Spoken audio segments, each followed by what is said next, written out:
My name is Amal Nirgudkar. I'm the CEO of Patient Prism, and I'm having a really exciting conversation with Don Khouri from Fortune Management this morning about all things dentistry and how to optimize dental practices for success, right?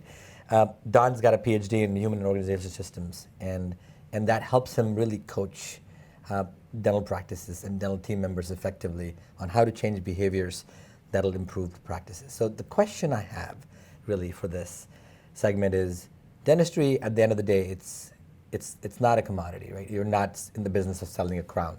You're in the business of giving somebody great health.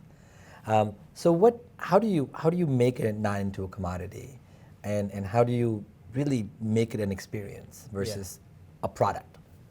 You know, you hit the nail on the head, Amal. And I will ask my clients sometimes, is dentistry a commodity? Right. And then I'll take a step back and just to make sure, what is a commodity? Right. So a commodity, as we know, it's a product that has the same value no matter who produces it. So like an example of a commodity could be sugar or orange juice or gold.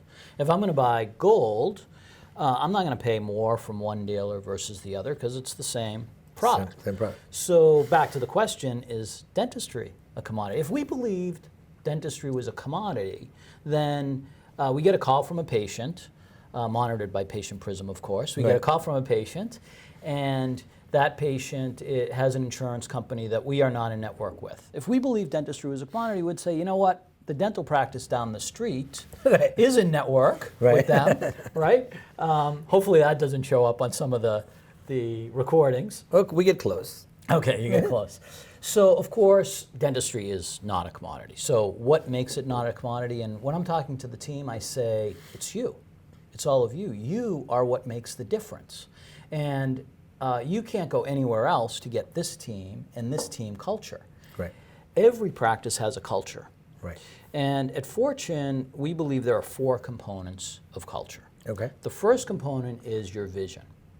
And so this is about where you want to be in 3 to 5 years. There's 2 parts to that. There's a structural part. How many days am I going to work? How much are we going to produce?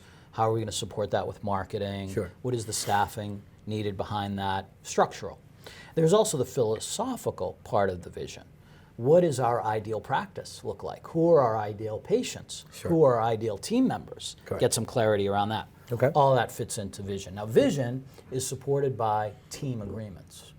So think about team agreements as operating principles that the team is going to hold each other accountable to in pursuit of that vision.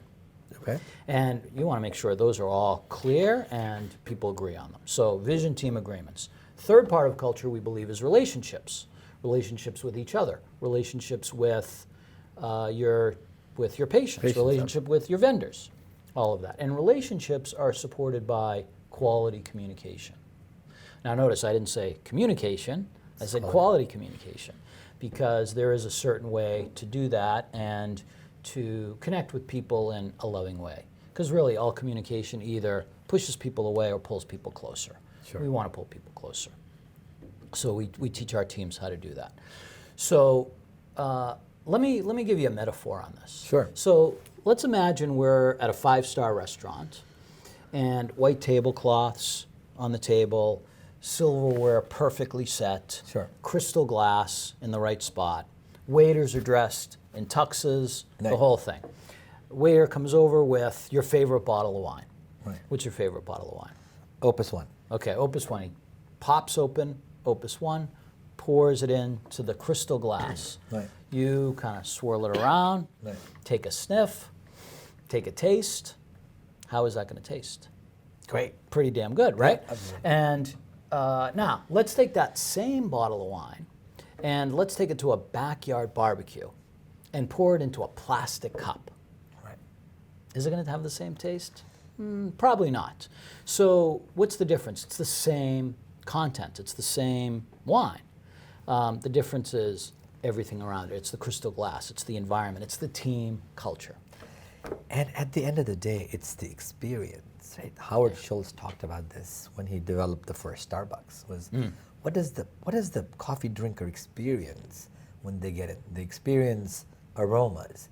They experience chatting with the baristas. They experience camaraderie with the people. And that he sold, because nobody paid more than 50 cents for a coffee before Starbucks, right? But now people are paying $9 for a Frappuccino, right? Right. And why? It's because they deliver an exceptional experience. And that's what we're talking about. And that exceptional experience is rooted in the culture. And Fortune really helps you identify that your purpose and culture in those 4 elements. So great segment of this. Thank you so much. My pleasure.